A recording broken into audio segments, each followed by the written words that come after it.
O teste da orelhinha é um exame realizado em recém-nascidos para avaliar a capacidade auditiva. O objetivo principal é identificar precocemente qualquer deficiência auditiva, possibilitando assim intervenções e tratamentos adequados o mais cedo possível.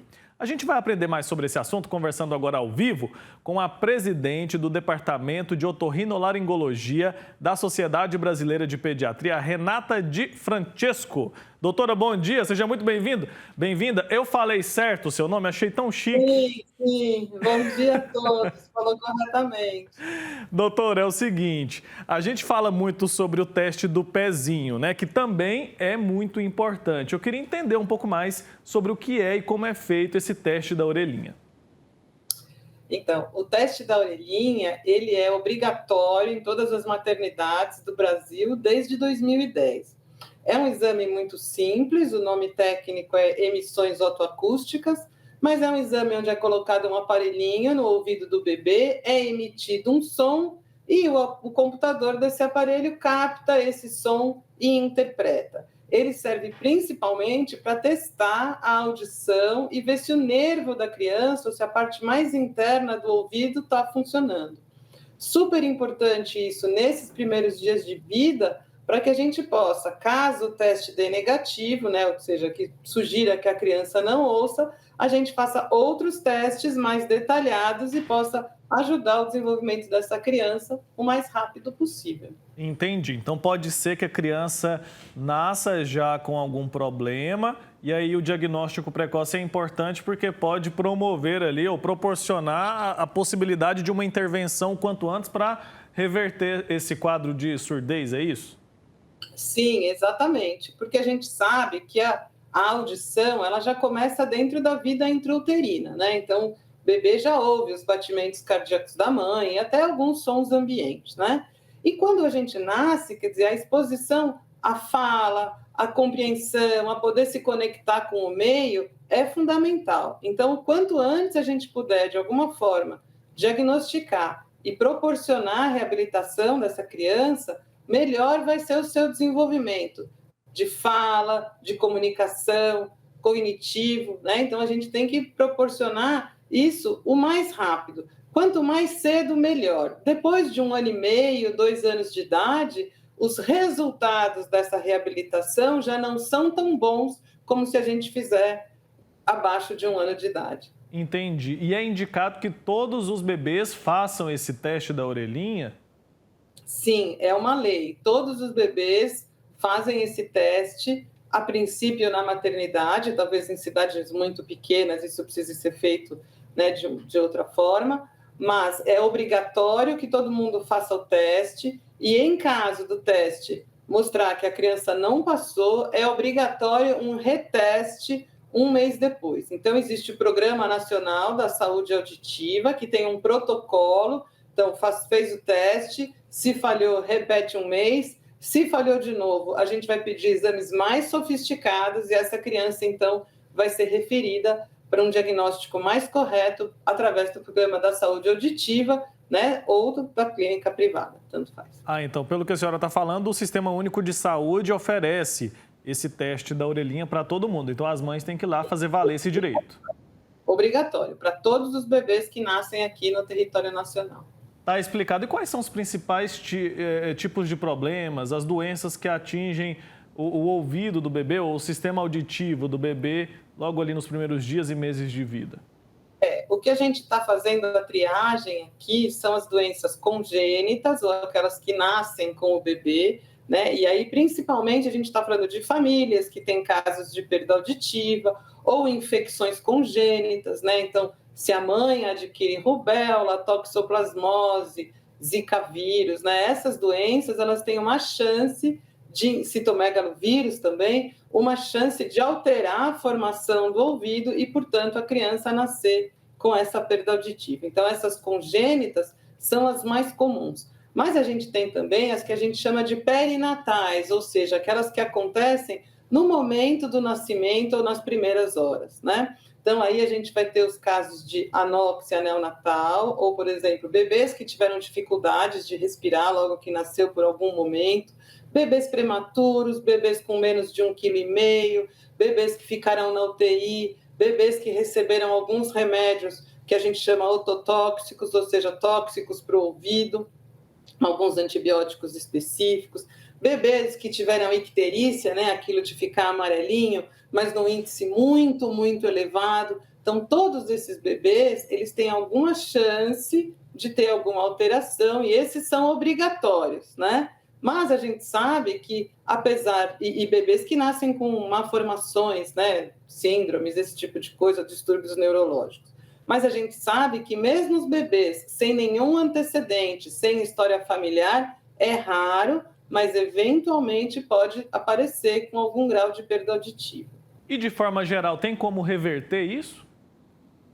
Então, aí vai depender do diagnóstico correto, né? Da gente saber exatamente qual é a causa e se isso pode ser reversível. É importante saber também a intensidade, né? O grau em que isso acomete a criança.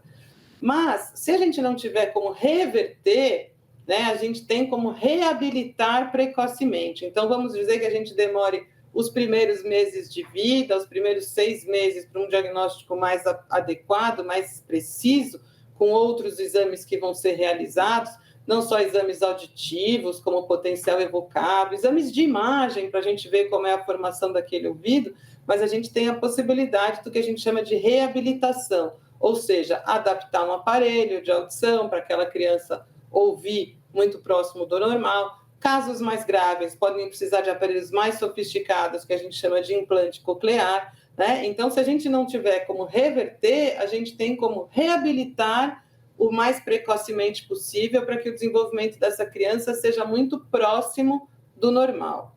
Acho bem importante a gente lembrar aqui de que esse teste está visando, então, as doenças congênitas ou aquelas que podem acometer a criança próximo do nascimento, mas que ao longo da vida dessa criança podem aparecer outros problemas que também levem a algum tipo de perda auditiva, otites, outras infecções, meningites ou outras doenças. Então, não quer dizer que passou no teste da orelhinha e está garantido para sempre, né? Então, garante esses primeiros anos e essa necessidade da reabilitação precoce.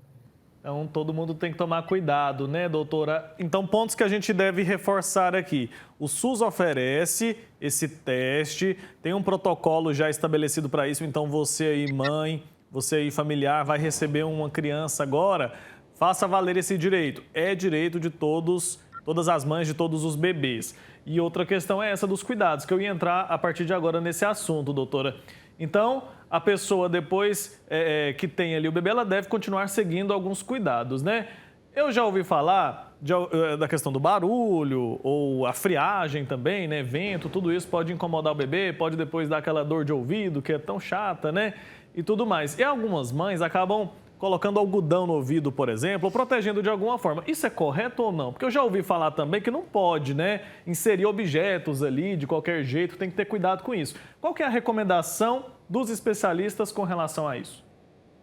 A recomendação é que não se ponha nada dentro do ouvido, né? Porque às vezes, eu mesma já vi isso muitas vezes, pôs um algodão lá para proteger por algum motivo e esqueceu e ficou lá dentro e a gente achou dias, anos depois, né? Então, não se deve colocar nada dentro do ouvido. A própria higiene do ouvido deve ser feita externamente, com uma toalha, um papel, e evitar hastes flexíveis ou outros instrumentos que possam não só machucar, como empurrar, né? Às vezes a cera do ouvido lá para o fundo e causar também algum desconforto auditivo, né? Então, instrumentos no ouvido, nada, tá certo? Não se deve colocar nada. As crianças, principalmente ao ingresso da vida escolar ou na creche, elas têm mais propensão a infecções das vias aéreas, resfriados, viroses, né? E aí vem as otites. Então, essas crianças, elas precisam ser acompanhadas do pediatra, né? E esse vai referir para um otorrinolaringologista, se necessário, para que a gente possa tratar adequadamente essas otites ou evitar essas otites, para que a gente não tenha as sequelas, porque as otites também podem trazer perda auditiva. E atenção, né, com o uso de medicamentos, o ruído, né, o barulho ambiente alto, como você falou, é muito importante, porque hoje em dia as crianças já precocemente se expõem a fones de ouvido, por exemplo. Elas também podem ter, a gente está falando dos bebês, mas os adolescentes estão expostos a um tempo grande de fone, a sons muito altos. Então, assim, qualquer som excessivo pode ser agradável, né, ou desagradável, porque a gente só pensa no ruído da rua ou da fábrica, mas mesmo uma música agradável pode trazer lesão para o ouvido.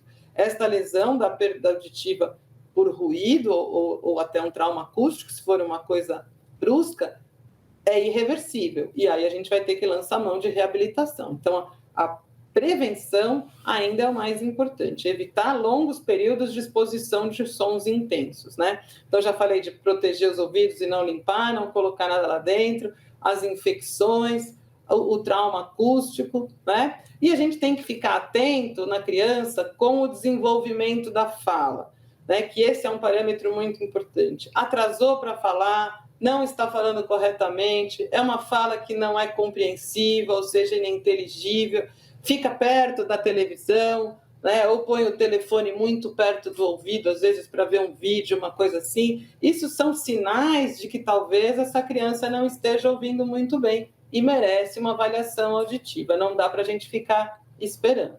O quanto antes, melhor, né? Acho que com todas as questões relacionadas à saúde, o diagnóstico precoce é essencial. Doutora, muito obrigado, viu, pelas informações. Até a próxima. Muito obrigada e um bom dia a todos. Bom dia. Tchau, tchau.